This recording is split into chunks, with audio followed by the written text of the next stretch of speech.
Guys, welcome to Vithri blogs and recipes. Friends, ನಾನಿಲ್ಲಿ ಮಳಿ ತಗೊಂಡಿದ್ದೀನಿ. ಇದಕ್ಕೆ ಮಳಿ ಹೇಳ್ತಾರೆ, ಮೋಳಿ ಹೇಳ್ತಾರೆ, ಮರುವಾಯು ಹೇಳ್ತಾರೆ. ಇದನ್ನು ನಾನಿಲ್ಲಿ ಕಟ್ ಮಾಡಿ ತೊಳೆದಿಟ್ಕೊಂಡಿದ್ದೀನಿ. ನೀವು ಮಳಿ ಸಾರು ತಿಂದಿರ್ಬೋದು, ಸುಕ್ಕ ತಿಂದಿರ್ಬೋದು, ಬಟ್ ನಾನಿವತ್ತು ನಿಮಗೆ ಇದರಲ್ಲಿ ಒಂದು ಒಳ್ಳೆ ರೆಸಿಪಿನ ಮಾಡಿ ತೋರಿಸ್ತೀನಿ. ಈ ಮಳಿ ಜೊತೆ ನಾನಿಲ್ಲಿ ಏನು ಸೇರಿಸ್ತೀನಿ ನೋಡಿ. ಇಲ್ಲಿ ನೋಡಿ, ತೊಂಡೆಕಾಯಿ ಸೇರಿಸ್ತಿದ್ದೀನಿ. ಇದು ಮನೆಯಲ್ಲೇ ಆಗಿರುವಂತಹ ತೊಂಡೆಕಾಯಿ, ನಮ್ಮ ಅಮ್ಮನ ಮನೇಲಿ ಆಗಿದ್ದಿದ್ದು, ಫ್ರೆಶ್ ಆಗಿದೆ. ಇದನ್ನು ನಾನು ನಾಲ್ಕು ಪೀಸ್ ಮಾಡಿಕೊಂಡು ಕಟ್ ಮಾಡಿ ಇಟ್ಕೊಂಡಿದ್ದೀನಿ, ನೋಡ್ತಾ ಇರ್ಬೋದು. ಇದಕ್ಕೆ ಇವಾಗ ಏನೆಲ್ಲ ಇಂಗ್ರೀಡಿಯೆಂಟ್ಸ್ ಬೇಕು ಅಂತ ತೋರಿಸ್ತೀನಿ. ಮಸಾಲೆಗೆ ಒಂದು 8-10 ಬ್ಯಾಡಗಿ ಮೆಣಸನ್ನು ತಗೊಂಡಿದ್ದೀನಿ.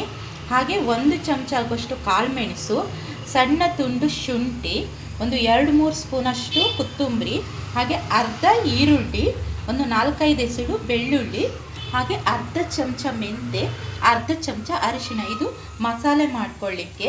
ಹಾಗೆ ಇಲ್ಲಿ 1 ಕಡಿ ಆಗೋಷ್ಟು ಕಾಯಿ ತುರಿನ ತೆಗೆದಿಟ್ಕೊಂಡಿದ್ದೀನಿ.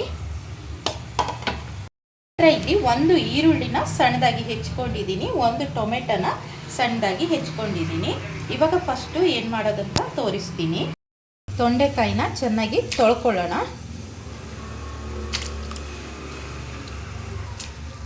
ಗ್ಯಾಸ್ ಮೇಲೆ ಒಂದು ಪಾತ್ರನ ಇಟ್ಕೊಂಡು ಇವಾಗ ತೊಂಡೆಕಾಯಿನ ಒಂದು ಅರ್ಧ ಅಂಶ ಬೇಯಿಸ್ಕೊಳ್ಳೋಣ, ಜಾಸ್ತಿ ಬೇಡ. ಯಾಕಂದರೆ ಆಮೇಲೆ ಸಾರಿನ ಜೊತೆ ಇದನ್ನು ಹಾಕಿ ಕುದಿಸಬೇಕು. ಹಾಗಾಗಿ ಒಂದು ಸ್ವಲ್ಪ ಬೇಯಿಸ್ಕೊಳ್ಳೋಣ. ಇದಕ್ಕೆ ಒಂದು ಸ್ವಲ್ಪ ಉಪ್ಪು ಹಾಕ್ತಾ ಇದ್ದೀನಿ, ಜಾಸ್ತಿ ಹಾಕ್ತಾ ಇಲ್ಲ. ಆಮೇಲೆ ಸಾರಿಗೆ ಹಾಕಬೇಕು.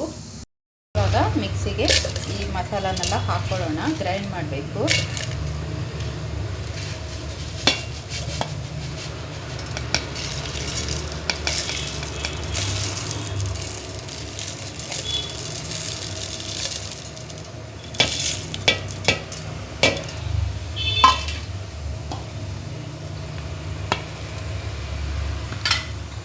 ಇದಕ್ಕೆ ಸ್ವಲ್ಪ ನೀರು ಹಾಕ್ಕೊಂಡು ರುಬ್ಕೊಳ್ಬೇಕು. ಒಂದು ಸಣ್ಣ ಹುಣಸೆ ಹಣ್ಣನ್ನು ಹಾಕ್ಕೊಳ್ತಿದ್ದೀನಿ. ಇವಾಗ ಮಸಾಲೆನ ಮಡಿಕೆಗೆ ಹಾಕ್ಕೊಳ್ಬೇಕು.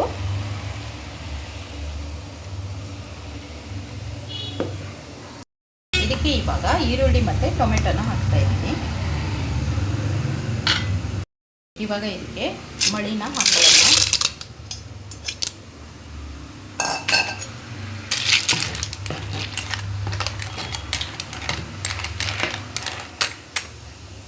ತೊಂಡೆಕಾಯಿ ಬೆಂದಿದೆ ನೋಡಿ. ಇವಾಗ ಇದನ್ನು ತೆಗೆದಿಟ್ಕೊಳ್ಳೋಣ. ಮಸಾಲೆಗೆ ಸ್ವಲ್ಪ ನೀರು ಹಾಕ್ಕೊಳ್ಳೋಣ. ಜಾಸ್ತಿ ತೆಳ್ಳಗೆ ಬೇಡ, ದಪ್ಪ ದಪ್ಪಾಗೆ ಮಾಡಬೇಕಿದು. ಇಷ್ಟಾದರೆ ಸಾಕು. ತೊಂಡೆಕಾಯಿನ ಈ ಥರ ಬಸ್ಬಿಟ್ಟು ಸಾರಿಗೆ ಹಾಕಬೇಕು.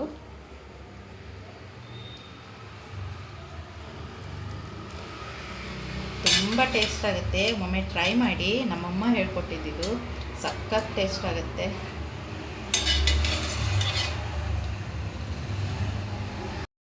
ಒಂದು 5 ನಿಮಿಷ ಚೆನ್ನಾಗಿ ಕುದಿಬೇಕು. ತೊಂಡೆಕಾಯಿಗೆ ಸ್ವಲ್ಪ ಉಪ್ಪು ಹಾಕಿದ್ವಲ್ಲ, ಇವಾಗ ರುಚಿಗೆ ತಕ್ಕಷ್ಟು ಉಪ್ಪನ್ನು ಹಾಕೋಣ.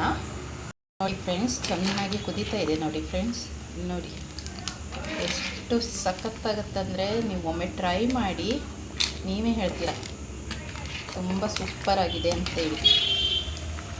ನೋಡಿ ಚೆನ್ನಾಗಿ ಕುದಿಬೇಕು.